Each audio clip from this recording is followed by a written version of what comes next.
Good morning, सुप्रभात। आज हम आपके बीच 9वां लेक्चर लेकर के उपस्थित हुए हैं। सबसे पहले हर रोज़ की तरह उन बच्चों के नाम जिन्होंने अच्छे से होमवर्क बना करके भेजा था। एक लेक्चर 8 हुआ था, उसमें भी मैंने होमवर्क दिया था वो भी, और एक कल व्हाट्सएप के थ्रू जो मैसेज भेजा गया था, फेयर मांगा गया था एक्सरसाइज 3.2 का विथ एग्जाम्पल, उसका भी। सबसे पहले लेक्चर 8 में जिन बच्चों ने होमवर्क बना करके भेजा है उनके नाम 10A से बादल, ग्रेसी, हर्ष, अनुप्रिया, चंदा, टाइगर, आरव, राजहंस, शिवानी, अनामिका, सौरभ, अन्नू, किशन, कोमल, श्रेया, प्रियांशु, किरण, अमरजीत, बादल गोस्वामी, राजन, शिवम, अनुश्री, आदर्श, सुमन राज और विवेक। 10B से राजकुमार, दुर्गेश, सुजाला, विश्वजीत, अंकित, निखिल, अभिषेक, अंशु, सोहल, शिल्पी, प्रियांशु, रामकुबेर, आंचल, खुशी, पीयूष, सर्वेश, अमन और अंकित। 10C से पीयूष, सृष्टि, आयुष, साक्षी, ललन, विशाल, सागर, मनीषा, ज्योति, नंदनी, कोमल, दीपशिखा और सागर। और 10D से 4 स्टूडेंट मात्र, लक्ष्मी, कुमकुम, रमेश और शिल्पी। 10D से होमवर्क भेजने वालों की संख्या काफ़ी कम है, इसलिए वो बैच थोड़ा विशेष रूप से ध्यान दें। सबसे अच्छा परफॉर्मेंस 10A का और 10C का है ना। उसके बाद 10B, उसके बाद अंत में 10D। चलिए, और एक और बात मैं बता दूं कि लेक्चर 7 में 3 बच्चों का नाम छूट गया था लेक्चर 7 के दिन, जिसमें जिन्होंने अच्छे से होमवर्क भेजा था। 10C से 2 स्टूडेंट था, क्रिस और रिमी, और 10B से मिस्टर राजकुमार। सबसे पहले राजकुमार ने ही भेजा था, लेकिन उनका नाम छूट गया था लेक्चर 7 में। चलिए, ये तो लेक्चर 8 का मैंने सुनाया। अब बारी है कल जो फेयर दिया गया था उसमें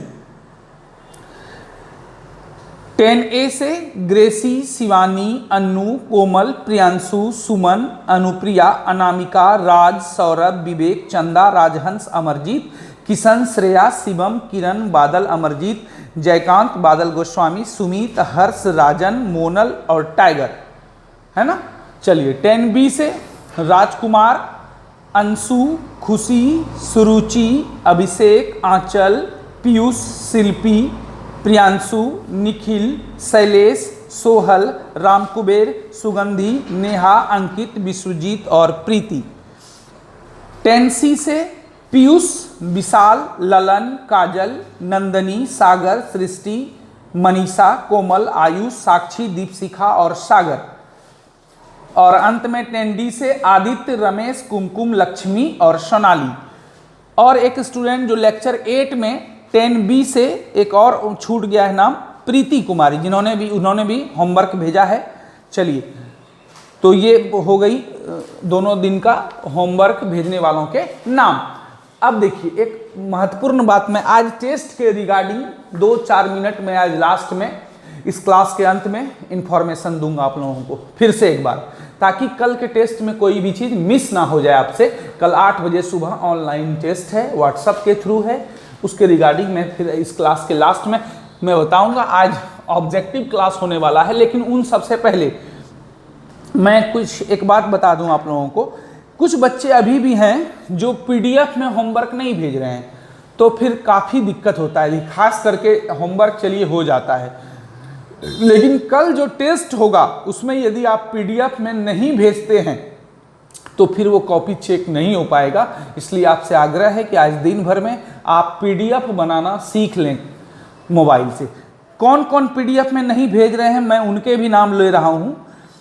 एक 10A से मिस्टर जयकांत मोदी, ये PDF में नहीं भेज रहा है होमवर्क, ये दूसरे फाइल में भेज रहा है, इसलिए कल जो टेस्ट होगा फिर उसको दिक्कत हो जाएगा। 10B से अभिषेक और आंचल 2 स्टूडेंट है जो PDF में नहीं भेज रहा है होमवर्क। 10C से दीपशिखा और सागर, और 10D से लक्ष्मी, सोनाली। इसके अलावे भी 4-5 और बच्चे हैं जो PDF में होमवर्क नहीं भेज रहे हैं। चलिए किसी तरह हम होमवर्क तो कर लेते हैं। चेक। लेकिन कल का जो टेस्ट होगा हर हाल में उसको पीडीएफ के थ्रू ही भेजें, किसी भी स्कैनर की सहायता से, है ना, नहीं तो वो टेस्ट आपका व्यर्थ हो जाएगा। नहीं जानते हैं, आज दिन भर में सीख लें। उससे भी नहीं, यदि प्रॉब्लम है तो आप मेरे घर आकर के सीख लें। हम आपको सिखाने के लिए तैयार हैं कि पीडीएफ कैसे बनता है, ताकि आप कल का टेस्ट अच्छे से दे सकें। चलिए अब हम स्टार्ट करते हैं आज का ऑब्जेक्टिव क्लास। ऑब्जेक्टिव जो कल के टेस्ट में भी रहेगा और आपको हमेशा ये मददगार होगा, चाहे बोर्ड एग्जाम हो, चाहे कोई भी एग्जाम हो, कंपटीशन का एग्जाम हो। चलिए आपके सामने दो ऑब्जेक्टिव है। सबसे पहले हम पहले ऑब्जेक्टिव की ओर बढ़ते हैं। सबसे पहला नंबर, एक नंबर, है ना, क्या कह रहा है? रैखिक समीकरण 3x - 2y = 5 के कितने हल संभव हैं? केवल एक ही समीकरण दिया हुआ है। हम लोग दो समीकरण से बनाते हैं, युग्म। युग्म का मतलब होता है जोड़ा, लेकिन यहां पर क्या है? एक ही समीकरण है। अब इसका पूछ रहा है कितना हल संभव है।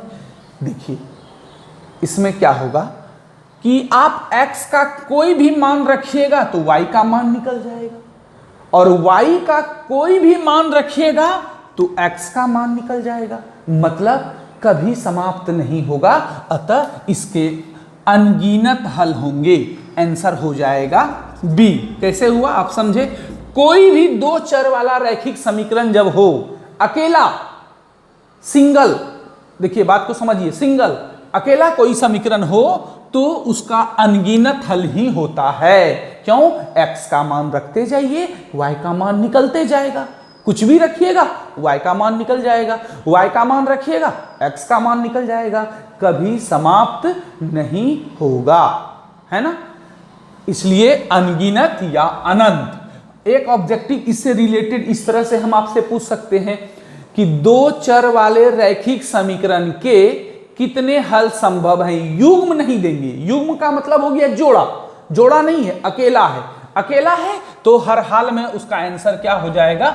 अनगिनत हल।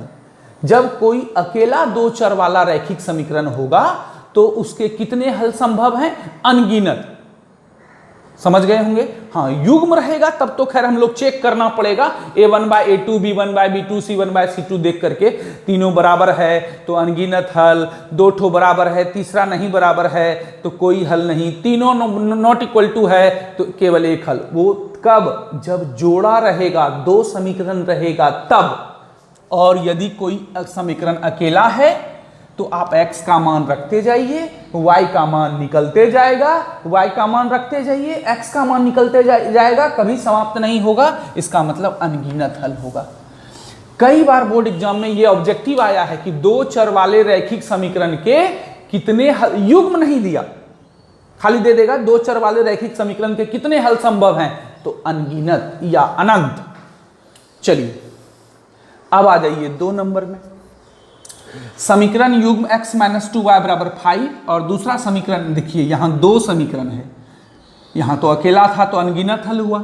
अब युग्म, युग्म का मतलब जोड़ा, पेयर, PAIR, तो दो समीकरण है तो इसके कितने हल संभव हैं, तो इसके लिए तो चेक करना पड़ेगा, है ना। वही तरीका a1/a2, b1/b2, c1/c2 निकालना होगा, है ना, उसके बाद पता चलेगा। तो इसको हम थोड़ा सा शॉर्टकट में बता देते हैं, बना के तब टिक मारिएगा या तब गोल कीजिएगा। जैसे कि x - 2y = 5 है, शॉर्टकट बनाते हैं क्योंकि ऑब्जेक्टिव है, भाषा उषा नहीं लिखते हैं। +5 इधर आएगा, -5 = 0। दूसरा समीकरण क्या है? 3x - 6y + 20 इधर आएगा, -20 = 0। अब यहाँ पर a1/a2 निकालते हैं। a1 क्या है? 1 छिपा हुआ है, a1 b1 c1, a2 b2 c2, x नहीं उसका गुणज, तो a1 बराबर यहाँ 1 छिपा हुआ है, 1। अब बाय a2 कितना हुआ? 3। b1/b2 निकालते हैं, b1/b2, b1 कितना है? -2, अब b2 कितना है? -6, माइनस माइनस कट गया, 2 से 1 बार में और 2 से 3 बार में, कितना हो गया? 1/3, कट के 1/3। a1/a2 भी आया था 1/3, b1/b2 भी आया 1/3, अब निकालेंगे C1 बाय C2। C1 कितना है -5 बाय, और C2 कितना है -20। माइनस माइनस कट जाएगा, 5 से कटा दिए एक बार में, 5 से 20 कटेगा 4 बार में, तो 1/4। अब देखिए आप क्या देख रहे हैं, A1/A2 आया 1/3, B1/B2 भी आया 1/3, लेकिन C1/C2 कुछ और आया 1/4। मतलब यह दोनों बराबर आया, लेकिन तीसरा नॉट इक्वल टू। शॉर्टकट बना देते हैं। क्या देखा आपने, A1/A2 और B1/B2 दोनों बराबर आया, 1/3 1/3 मिल गया, लेकिन तीसरा जो है वो बराबर नहीं हुआ, वो कुछ और हो गया, C1/C2। अब बताइए ये कंडीशन किसका है, याद कीजिए, ये विरोधी है। समीकरण का नाम पूछता तो विरोधी एवं असंगत। देखिए ऐसा भी हो सकता है, समीकरण दे देगा, आपसे पूछा जाएगा कि बताइए समीकरण कैसा है, 4 ऑप्शन रहेगा, संगत, असंगत, इनमें से कोई नहीं, दोनों। तो आप समझ जाइएगा, नाम भी पूछ सकता है। तो देखिए ये दोनों बराबर हुआ, लेकिन तीसरा नॉट इक्वल टू हो गया, तो इसको क्या बोलते हैं, असंगत समीकरण या विरोधी, और उसका कोई हल नहीं है, होता है। तो आंसर क्या हो जाएगा, सी। मतलब हम शॉर्टकट बना रहे हैं, ऑब्जेक्टिव है, तो क्या हो गया, ऑप्शन नंबर सी। कैसे हुआ समझ गए, क्योंकि ये दोनों बराबर, A1/A2 और B1/B2 बराबर, लेकिन ये दोनों नॉट इक्वल टू हो गया। ये कंडीशन फुलफिल किया, और ये कंडीशन किसका है, असंगत वाले का। ऑप्शन में मान लीजिए रहता संगत, असंगत, इनमें से कोई नहीं, दोनों, तो कौन सा मारते आप, असंगत। ये कंडीशन किसका होता है, असंगत वाले का। ऐसा भी हो सकता है कि ये समीकरण दे दिया गया, अब से पूछा गया कि इसके कितने या इसका आलेख कैसा होगा, क्या पूछा गया, आलेख। 4 ऑप्शन दे देगा, प्रतिच्छेदी, संपाती, समांतर, NOT। NOT का मतलब नन ऑफ दीज, इनमें से कोई नहीं। अब बताइए तो क्या होगा, इसका आलेख कैसा होगा, जब ये कंडीशन फुलफिल करता है। याद कीजिए कंडीशन हम बोले थे आपको याद करने, तो कंडीशन, तो क्या होगा, जब ये कंडीशन होता है तो उसका आलेख समांतर होता है, रेल के पटरी की तरह। तो ऑप्शन में जो समांतर वाला होगा वो मारेंगे आप टिक, है ना। देखिए ये ऑब्जेक्टिव केवल कल के एग्जाम के लिए आप मत सोचिए, इसको आप इस दृष्टि से देखिए कि आगे भी टेस्ट होगा, अभी आपका बोर्ड एग्जाम होने वाला है, लाइफ में कंपटीशन की तैयारी करनी है, सब जगह ये आपको मददगार होगा। तो इस तरह से ऑप्शन के अनुसार आप इसको मार लेंगे, है ना।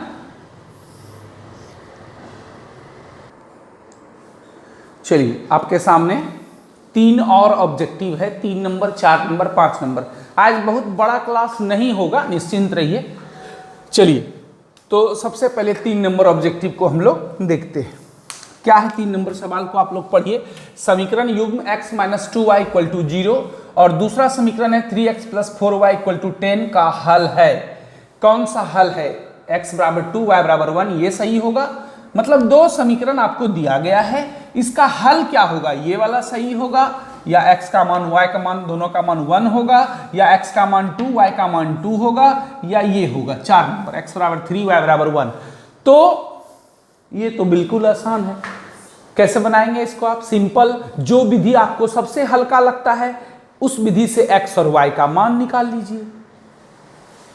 सबसे हल्का आपको शायद लगता होगा कौन सा विधि, विलोपन विधि, या किसी को प्रतिस्थापन भी लगता है, तो उससे आप क्या कीजिए, x y का मान निकाल लीजिए, जो इसमें मिल जाएगा वो ऑप्शन सही हो जाएगा। तो थोड़ा सा हिंट्स, ये पहला इक्वेशन है 3x + 4y = 10, 2 इक्वेशन है। अब इसको आप क्या कीजिए, हल कर लीजिए। मतलब कैसे हल करते हैं, ये y वाले को बराबर करते हैं, बराबर करके कटा देते हैं विलोपन विधि में, x का मान निकल जाता है। फिर x का मान समीकरण 1 या 2 किसी में रख देंगे, y का मान निकल जाएगा। जैसे विलोपन विधि था सबसे आसान। यदि आप विलोपन विधि नहीं पढ़े हैं तो वीडियो अपलोडेड है, आप विलोपन विधि वाला जाके पढ़ लीजिए। और एक्स वाई का मान निकाल दीजिए। जो आंसर आएगा शायद ये आएगा, ए वाला आएगा तो ए मार दीजिएगा, बी आएगा तो जो मिल जाए, एक्स का मान 2, वाई का मान 1, वही आंसर हो जाएगा। ए आएगा तो ए, बी आएगा तो बी, सी आएगा तो सी, डी आएगा तो डी, जो भी आएगा वही आपका आंसर। तो वो आपको खुद से करना है, विलोपन विधि से बनाइए, एक्स वाई का मान निकालिए। चलिए 4 नंबर, 3 हो गया, 4, एक रैखिक समीकरण का घात कितना होगा, डैश होगा, मान लीजिए खाली स्थान वाला, फिल इन द ब्लैंक्स है। कल जो हम ऑब्जेक्टिव देंगे उसमें ऑप्शन नहीं रहेगा, सब में फिल इन द ब्लैंक्स ही रहेगा। तो देखिए इसको ध्यान से कि एक रैखिक समीकरण कहते ही उसको है जिसका घात 1 होता है, नाम ही है रैखिक समीकरण। और जब यदि घात 2 हो जाएगा तो द्विघात समीकरण हो जाएगा। अभी अगला चैप्टर पढ़ेंगे हम लोग 4.1 से द्विघात समीकरण, वो अभी पढ़े नहीं है। तो अभी हम लोग रैखिक समीकरण पढ़ रहे हैं। रैखिक समीकरण का मतलब ही होता है कि उसका घात कितना, 1, तो आंसर 1 हो जाएगा। यदि ऑप्शन वाला रहेगा तो 4 ऑप्शन में एक ऑप्शन ये भी रहेगा, 1 भी रहेगा, यही सही होगा। रैखिक समीकरण किसे कहते हैं, जिसका घात 1 होता है। कोई भी रैखिक समीकरण ले लीजिए, जैसे ये भी एक रैखिक समीकरण है, इसका भी घात 1 है, यहाँ 1 है, यहाँ भी 1 छिपा हुआ है पावर में दोनों का। अब आ जाइए 5 नंबर, x एवं y के कौन से मान समीकरण 4x - 3y + 24 = 0 के हल होंगे।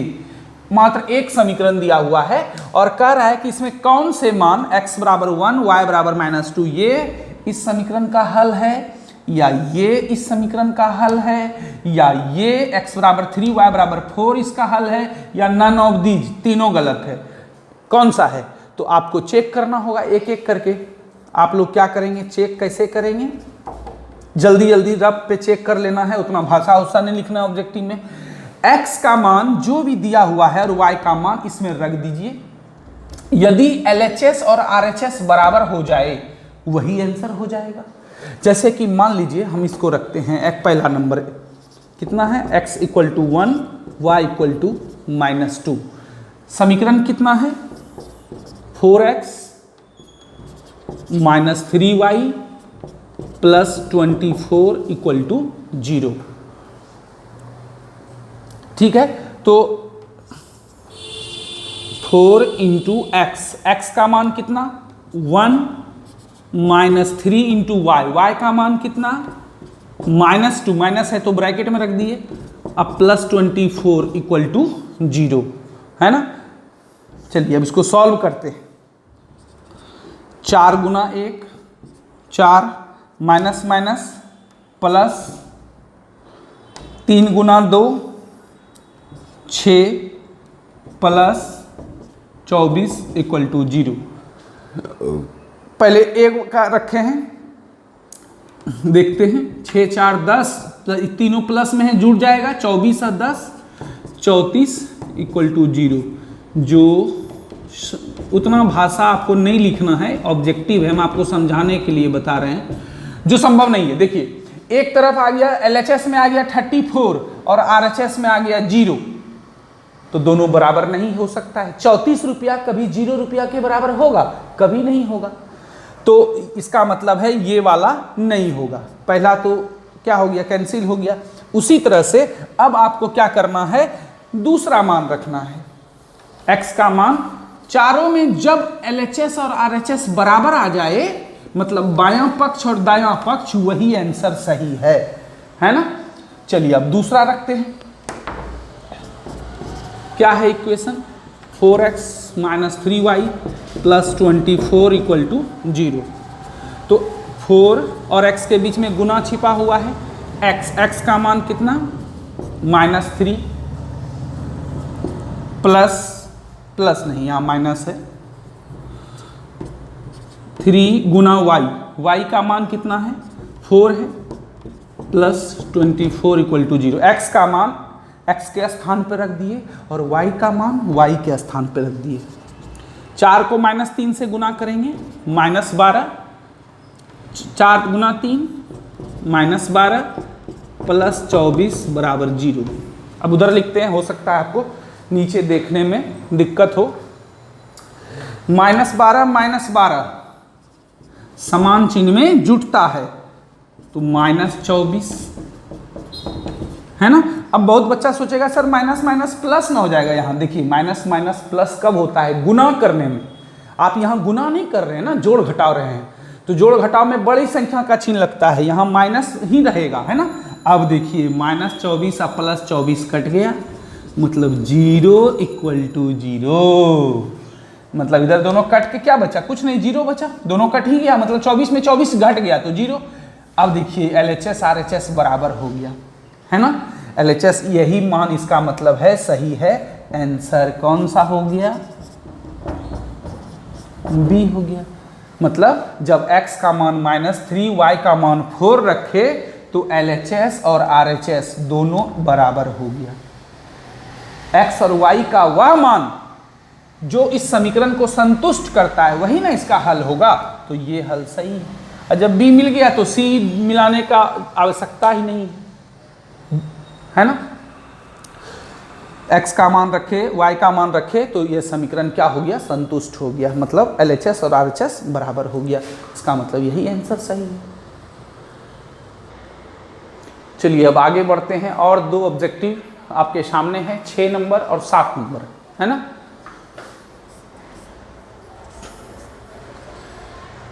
छः नंबर और 7 नंबर देखिए क्या है। यदि 2k - 1 इंटू, यहाँ कॉमा है k, यहाँ कॉमा है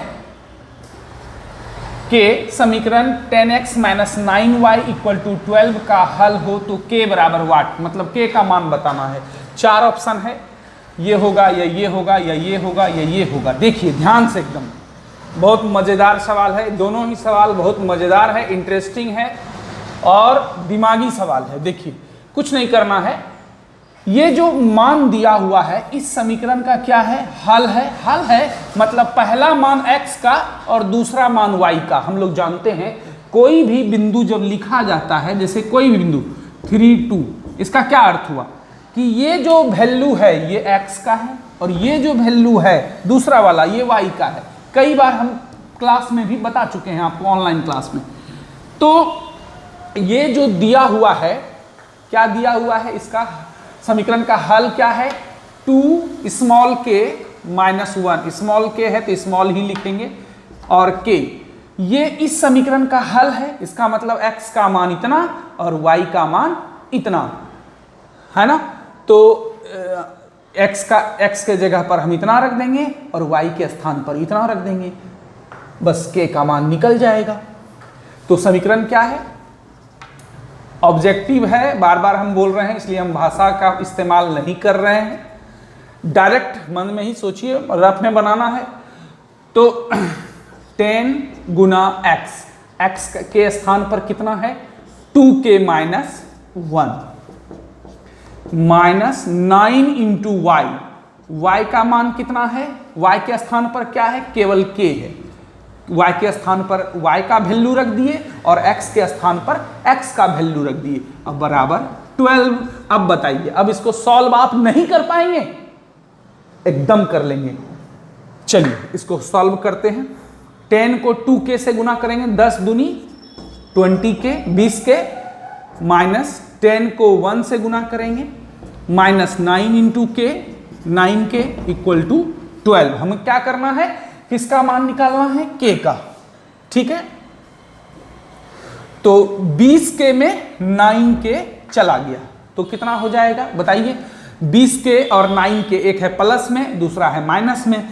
यस एक बिरादरी का है, मतलब एक बिरादरी का है, k वाला k वाले से जुटेगा या घटेगा। अचर पद को उधर भेज देंगे, इसका एक अचर पद उधर है उस पार में, है ना, ये दोनों एक बिरादरी का है। तो 20k में 9k को घटा दीजिए, प्लस माइनस विपरीत चिन्ह में घटता है, तो 20 घोड़ा में 9 घोड़ा चला गया तो कितना घोड़ा बचा, 11k 11 घोड़ा। दोनों में बड़ा कौन है, 20 वाला बड़ा है, इसका चिन्ह प्लस है, प्लस प्लस नहीं भी दीजिएगा, शुरू में छिपा रहता है, बीच में रहेगा तो देना जरूरी, बराबर 12। -10 को उसको अपने गोतिया की तरफ भेज दीजिए, उसका एक गोतिया उधर है ना, हम लोग बोलचाल में गांव देहात में बोलते हैं, मतलब ये उसका दोनों अचर पद एक तरफ हो गया। 12 + 10 22 के स्मॉल के है तो स्मॉल के ही लिखेंगे। 22 11 गुना में है, इधर गया भाग में, के बराबर 2 हो गया। आंसर अब देखिए 2 किस में है, ऑप्शन नंबर बी, ये सही हो गया, है ना। अच्छा सवाल है, मतलब जो हल है, ये हल है इस समीकरण का, तो जो भी हल है तो हम इसको x के जगह पर रख सकते हैं, इसको y के जगह पर रख सकते हैं, रख दिए, बस अपने आप के का मान निकल गया। हल का मतलब ही वही है कि संतुष्ट करता है, इस समीकरण को ये वैल्यू सेटिस्फाई करता है, संतुष्ट करता है, तो कुछ नहीं, एक्स वाई का मान एक्स वाई के स्थान पर रख दिए। अब देखिए ये सवाल और भी अच्छा है, कई बार कंपटीशन में, एसएससी में, रेलवे में ये सब सवाल पूछा जाता है। देखिए समीकरण 2x + 3y - 6 = 0, x अक्ष को कहां पर काटेगा, मतलब किस बिंदु पर काटेगा, ये पूछ रहा है कि जब इसका ग्राफ खींचा जाएगा, तो जब इसको हम ग्राफ खींचेंगे तो ग्राफ मान लीजिए कहीं से गुजरेगा, ये x अक्ष है, वो ये y अक्ष है, समझा रहे हैं आपको, तो ये x अक्ष को काटेगा यहां पर, मान लीजिए इस बिंदु का नाम बताना है, जैसे ये समझा रहे हैं x x डैश, ये y y डैश, ये मूल बिंदु, जहां याद रखिएगा ये ऑब्जेक्टिव बहुत इंपॉर्टेंट है कि दोनों अक्ष जहां पर काटता है एक दूसरे को, उसको क्या कहते हैं, मूल बिंदु कहते हैं, और मूल बिंदु का निर्देशांक क्या होता है, 0 0। आपसे खाली एक 0 नहीं लिखना है, जब भी लिखना है तो 0,0, क्योंकि ये हो गया x निर्देशांक, ये y निर्देशांक, तो जब भी मूल बिंदु का निर्देशांक कोई पूछेगा तो 0 0। खैर चलिए वो दूसरा टॉपिक था, हम लोग इस सवाल पे रहते हैं।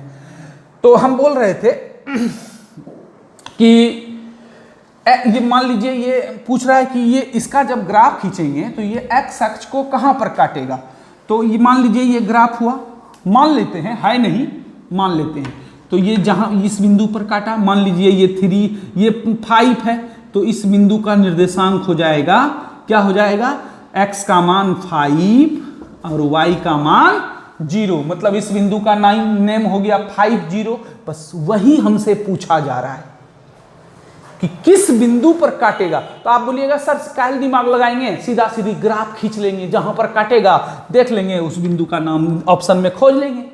वो भी तरीका है, लेकिन वो थोड़ा लेंदी तरीका हो जाएगा। एक ऑब्जेक्टिव के लिए आप ग्राफ बनाइएगा, वो बना लीजिएगा तब तो 100% सही हो ही जाएगा, लेकिन वो बहुत लेंदी प्रोसेस हो जाएगा। उसका शॉर्टकट तरीका देखिए हम आपको बताते हैं कि कैसे आपको पता चलेगा उस कहां पर कटेगा, कहां पर कटेगा। देखिए ये फिक्स है कि x अक्ष पर पूछ रहा है, तो जब x अक्ष का y निर्देशांक हर हाल में 0 होता है, देखिए यहां भी 0 है, उल्टा पुल्टी चलता है। आपको जब कोऑर्डिनेट ज्योमेट्री वाला चैप्टर आप पढ़िएगा तो उसमें आपका क्लियर हो जाएगा कंसेप्ट कि यदि कोई बिंदु x अक्ष पर है तो इसका ये दूसरा वाला 0 होगा, और यदि कोई बिंदु y अक्ष पर है, मान लीजिए ये है, तो ये इसका पहला वाला मतलब कि x निर्देशांक 0 होगा, उल्टा पुल्टा याद रखिए। x अक्ष पर है तो सेकेंड वाला 0 होगा, मतलब y निर्देशांक 0 होगा, और यदि y अक्ष पर कोई भी बिंदु है तो उसका फर्स्ट पहला वाला, इसको भुज भी बोलते हैं, x निर्देशांक भी बोलते हैं, ये वाला 0 होगा। तो खैर अभी इस पर छोड़ देते हैं। यहाँ कौन सा अक्ष बोल रहा है, x अक्ष को कहां पर काटेगा, जब x अक्ष पर काट रहा है इसका मतलब है कि y बराबर 0 होगा। देखिए है ना, यदि y अक्ष पर पूछता तो वहां पर x बराबर 0 होता, एकदम डिफिनिट है, याद रखिए। यदि x अक्ष पर पूछा जा रहा है इसका मतलब उसका y बराबर 0 होगा, और y अक्ष पर पूछा जाएगा तो x बराबर, उल्टा पुल्टी याद रखिए ना, समझ जाइएगा। और ठीक है, तो x अक्ष पर कहां पर काटता है, इसका मतलब y बराबर 0, तो y का मान 0 रख दीजिए इसमें। 2x + 3y - 6 बराबर 0, तो 2x + 3 गुना y का मान क्या है, 0। y का मान 0 क्यों है, क्योंकि ये x अक्ष पर पूछ रहा है। यदि y अक्ष पर पूछता तो x बराबर 0, x के जगह पर 0 रखते। अब इसको सॉल्व करते हैं। 3 गुना 0 0 माइनस 6 बराबर, चलिए ऊपर लिखते हैं। 3 गुना 0 0 हो गया, तो 0 जोड़िए या 0 घटाइए कोई फर्क नहीं पड़ता है। 2x माइनस 6 बराबर 0, माइनस 6 को उस पार भेज दीजिए, प्लस 6 हो गया। x बराबर 6, यहाँ 2 गुना में है, इधर गया भाग में। गुना वाला चीज जब उधर जाता है तो किस चीज में हो जाता है? भाग में। इसलिए x बराबर 3। अब देखिए x का मान 3 और y का मान 0, मतलब बिंदु हो जाएगा 3x वाला पहले लिखेंगे, y वाला बाद में, बिंदु हो जाएगा 3 0।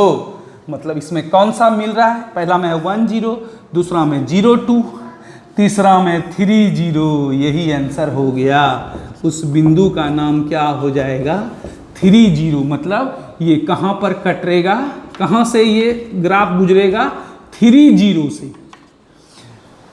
ये तो फिक्स है कि x अक्ष पर है तो इसका y निर्देशांक 0 होगा, है ना? तो y निर्देशांक 0 हो गया तो y का मान 0 रख दिए, x का मान निकल गया, यही बिंदु हो गया। इसका मतलब आप चाहें तो प्रैक्टिकल करके भी देख सकते हैं। जब इसको ग्राफ खींचेंगे इसका, यदि तो आप देखेंगे इसी बिंदु से गुजरता है, इसी बिंदु से यह ग्राफ गुजरता है। इसका उल्टा आप खुद से बना लेंगे कि y अक्ष से को कहां पर काटेगा, तो वहां x का मान 0 रख दीजिएगा, बस y का मान निकल जाएगा। आंसर हो जाएगा 0, जो भी y का मान निकलेगा वो हो गया, आंसर वो हो जाएगा। ये दोनों ऑब्जेक्टिव दमदार है, अच्छा है, बोर्ड एग्जाम में भी कई बार आया है।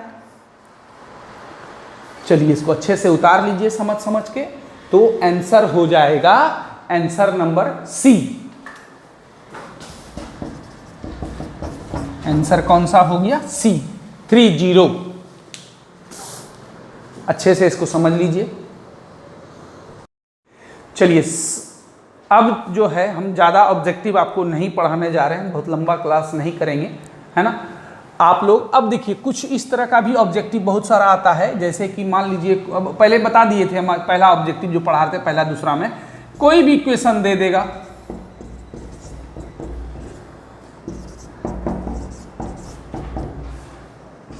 ठीक है, दे दिया। अब इसके बारे में 4 ऑप्शन दिया रहेगा, पूछ देगा इसका आलेख कैसा है, या पूछ देगा कि ये समीकरण का नाम क्या है, इसके कितने हल होंगे।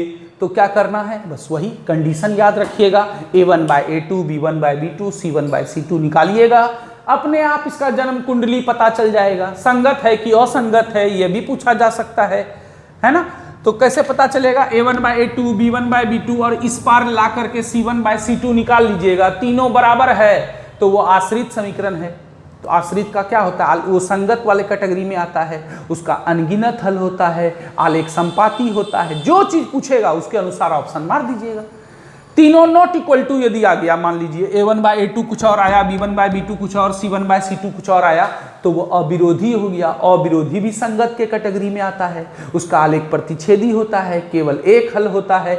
तो आप वो a1/a2, b1/b2, c1/c2 निकाल के आप सब कुछ पता कर सकते हैं कि ये क्या है, नहीं है ना? और कंडीशन को कंठस्थ याद रखिएगा, कंडीशन से भी ऑब्जेक्टिव पूछा जाएगा। जैसे हम पूछ देंगे कि असंगत समीकरण होने का शर्त लिखें। शर्त को अंग्रेजी में क्या कहते हैं? कंडीशन।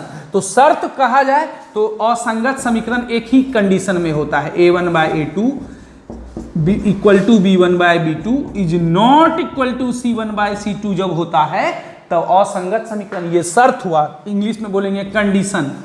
तो अब फिल इन द ब्लैंक्स में यही भरना है आपको, शर्त पूछा जाए तो यही भरना है। अब इसको उल्टा के हम पूछ दें कि असंगत समीकरण के कितने हल संभव हैं? कोई हल संभव नहीं है, वो विरोधी वाला है। असंगत समीकरण का आलेख कैसा होता है? समांतर होता है। तो आप कंडीशन याद रखेंगे तब ना ये सब चीज बता पाएंगे। असंगत समीकरण को और किस नाम से जाना जाता है? तो विरोधी। असंगत में तो 2 ठो आ जाता है, एक अविरोधी और एक आश्रित। तो खैर चलिए, इस तरह का बहुत सारा ऑब्जेक्टिव आप तैयारी कर लें, और ऑब्जेक्टिव तो आप कर लेंगे मेरे ख्याल से। अब सब्जेक्टिव पर भी थोड़ा ध्यान दें, क्योंकि कल का जो टेस्ट होगा, जैसा कि मैंने बोला था, क्लास के अंत में 2 मिनट में टेस्ट के बारे में बता दूंगा। सबसे पहले तो जो भी अभी व्हाट्सएप के थ्रू नहीं जुड़े हैं हमसे, वो व्हाट्सएप के थ्रू जुड़ जाएं। क्वेश्चन व्हाट्सएप पर जाएगा। कल टेस्ट है सुबह 8 बजे। कितने तारीख को टेस्ट है? 15/5/2021 टेस्ट व्हाट्सएप के थ्रू है। कितने बजे? सुबह 8 बजे। क्वेश्चन उन्हीं को नहीं पहुंचेगा जिन्होंने अभी तक अपना व्हाट्सएप नंबर मुझे प्रोवाइड नहीं किया है या नहीं दिया है या खुद में सेव नहीं किया है। आप सेव जरूर कर लेंगे मेरे इस नंबर को। मेरा नंबर जानते हैं, मेरा व्हाट्सएप नंबर। जो नहीं जानते हैं 9934984530। इस पर आप मैसेज करके कोई भी प्रॉब्लम आप हमसे पूछ सकते हैं। इसको सेव कर लीजिए। मैं इसी पर क्वेश्चन भेजूंगा 8 बजे और 9 बजे तक आपको क्या करना है? वापस करना है। 9 बजे तक जितना आप बना पाएँ। जो पूरा बना लेगा तो और अच्छी बात है। पूरा नहीं भी बना पाए, जितना ही नहीं कि आप नहीं बना है, एक तो तुम 9:15 बजे भेजेंगे तब आपका सारा मेहनत बेकार हो जाएगा। आपको 9 बजते 1 मिनट पहले भी आपको भेज देना है मेरे व्हाट्सएप पर। बस इस चीज़ का ध्यान रखिएगा। ऑनेस्टी अपने से, ईमानदारी से दीजिएगा। कुछ बातें, टेस्ट 50 मार्क्स का होगा। टेस्ट 50 नंबर का होगा। जैसा कि हम बोले थे कि 3 लॉन्ग टाइप देंगे 10-10 नंबर का, है ना, और 3 शॉर्ट टाइप देंगे 5 नंबर का, 5 नंबर का 15, और 5 ऑब्जेक्टिव देंगे 1-1 नंबर का। टोटल 50 नंबर का हो गया। 1 घंटे का टाइम रहेगा। 1 घंटे में आपको बना करके भेजना है। क्वेश्चन बहुत भारी नहीं रहेगा। आप आज दिन भर तैयारी करें, है ना। और ये हो गया।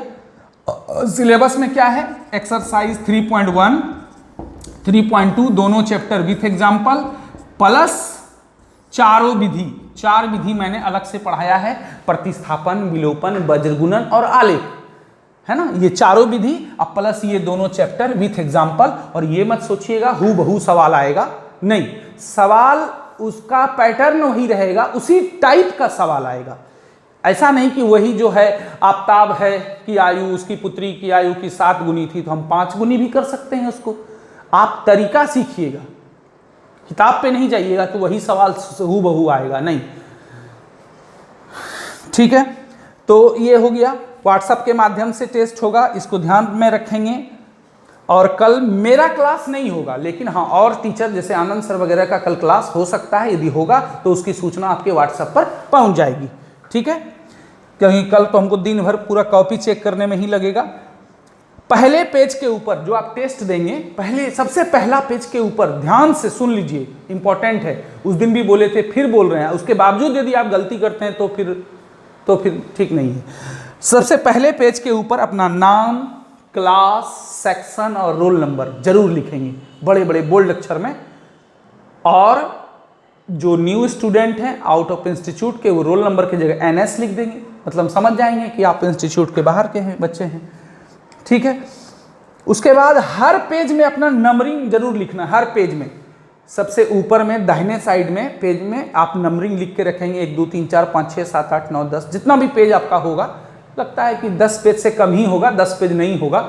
टोटल कितना सवाल है? 6 सवाल ही हैं, 3 शॉर्ट 3 लॉन्ग 5 तो ऑब्जेक्टिव। ऑब्जेक्टिव का क्वेश्चन नहीं उतारना है, डायरेक्ट आंसर लिखना है। हम भरने वाला ही देंगे, ऑप्शन वाला ऑब्जेक्टिव नहीं रहेगा। 5 ऑब्जेक्टिव पहले कैसे लिखना है? जैसे पहला नंबर का ये डायरेक्ट आंसर, है ना। और आपका नंबरिंग और मेरा नंबरिंग सेम होना चाहिए। ऐसा नहीं कि हम जो 6 नंबर में दिए हैं आप उसको 7 नंबर में बना के भेज रहे हैं, नहीं, ऐसा नहीं करेंगे। तो हर पेज में आपको नंबरिंग देना है 1 2 3 4। और सबसे इंपॉर्टेंट बात कि PDF नहीं भेजना है। यदि आपको PDF नहीं बनाने आता है तो आप हमसे बात कीजिए। आप मेरे घर पे भी आ सकते हैं हमसे बात करके। यदि कोई और बता दे आपके पड़ोस में तो और अच्छी बात है। ठीक है, जिसको अभी तक रोज का रोज मैसेज नहीं जाता है लिंक का, समझ लीजिए कि आपका व्हाट्सएप हमने ब्रॉडकास्ट में नहीं जोड़ा है, या फिर आप सेव नहीं किए हैं। तो आप हमसे बात करके आज दिन भर में उसका सॉल्यूशन निकाल लीजिए, है ना। और ग्राफ कॉपी हर हाल में, ग्राफ का जो भी सवाल आएगा उसको ग्राफ कॉपी पर ही बनाना है, पेंसिल से, है ना। और सबको कंटिन्यू आप नंबरिंग कर देंगे 1 2 3 4 5 6 7 8। ग्राफ का सवाल ग्राफ पे ही बनाना है। उसके बाद रिजल्ट जो है हम मंडे को मतलब 17 मई वाले क्लास में आउट करेंगे। टॉप 10 में जो भी बच्चे आएंगे उनको इंस्टीट्यूट खुलने पर उन्हें पुरस्कृत भी किया जाएगा, है ना। चलिए, और ये भी देखा जाएगा कि हर सेक्शन से कौन फर्स्ट सेकंड थर्ड करता है, उनको अलग से पुरस्कृत किया जाएगा चारों सेक्शन से।